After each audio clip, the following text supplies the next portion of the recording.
Over here in Asia, China has imposed a partial lockdown on some new regions after some COVID-19 infections sprouted in the country's northeast and the original epicenter of the virus, the now infamous city of Wuhan. Our Lee Seung-jae tells us more. 15 COVID-19 infections have been reported in China's northeastern Jilin province, raising concerns again of another outbreak in the country. The Jilin government has ordered the closure of all but the most essential services in the city of Shulan and instructed its citizens to remain inside. With the exception of medical and essential workers, all residents are prohibited from leaving their homes. Just one family member will be allowed out to buy daily necessities. All bus services in Shulan have been halted. Taxis are also prohibited from driving into or out of the city, and train services are suspended until June 1st. The measures come as the virus in Shulan has already spread to the nearby Liaoning province. The original epicenter of COVID-19, Wuhan, has also been locked down again after 6 new cases were reported after the city reported no cases for a month. Quarantine officials have been dispatched to Wuhan and have been conducting nucleic acid tests to trace the source. The Chinese government is concerned the resurgence in infections may again lead to the postponement of the country's largest political event of the year, a meeting of legislative delegates and political advisors known as the original epicenter of COVID-19. CNN's David Culver reported from Wuhan, China, just before the lockdown took effect there. He is now back looking into the source of the virus. Was it a wet market, as the Chinese insist, or a laboratory? He takes us to both locations. You can just look at the street behind me here in Wuhan, China, and you can tell that traffic is coming back onto the roadways. You can tell life is starting to resume, albeit amidst a cautious optimism. A lot of the folks here are hesitant that this virus is gone for good. In fact, many of them believe there could be a second wave.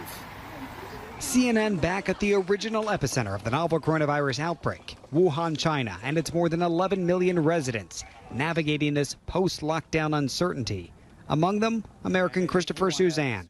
Yeah, let's switch out mask. I know it's your preference here. My mask and, I'll do this. He suggested we upgrade our protective equipment before going for a stroll. It's a city he knows well. So this place is, I was married here, I had a baby here, I've been here for the past 10 years. This is home. Yeah, this is home. Christopher's home is slowly emerging from a brutal 76-day lockdown. He returned to Wuhan in the midst of it. I'm real happy to see people at least keeping their distance, getting around, going about their day. But just 2 weeks after the reopening, and some here are closing the gap on social distancing. Many stores and restaurants keeping people from coming inside, but that's not stopping crowds like this one from standing shoulder to shoulder waiting outside for their orders.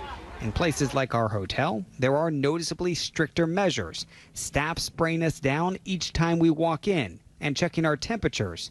Inside, even the elevators telling you where to stand and offering you a tissue to touch the buttons. But will it last? We are afraid that there is going to be the second wave. I think everybody here knows. You think it's coming? Absolutely. Yet there is growing skepticism over where the first wave actually originated. So this is where Chinese health officials believe the source of the novel coronavirus is. This is the Huanan seafood market. Of course, they believe other things may have been sold here, hence the transmission from animals to humans of this virus. But you can see it's all closed off still. This has now been since January 1 that they shut it down. However, I want to take you now to the lab where U.S. intelligence is looking into the possible origins of this virus having come from there. We drove to the lab inside China's Center for Disease Control, just down the street from the market. This is one of the labs within Wuhan, not too far from the market either. It's an origin theory Chinese officials quickly dismiss. They also push back at claims that their reported number of cases and deaths is far less than reality, even as numbers have repeatedly been revised upward to account for previous undercounts. Just last week, another 50% was added to the Wuhan death toll alone. whether or not they want to share that information with the public doesn't really concern me. I'm really more concerned about my family and what we can do. And others, like this convenience shop owner, more worried about resurrecting their businesses. I'm a bit worried. I don't know when we will resume completely. As China claims to get the virus under better control in places like Wuhan, there's now greater concern of those coming in from elsewhere.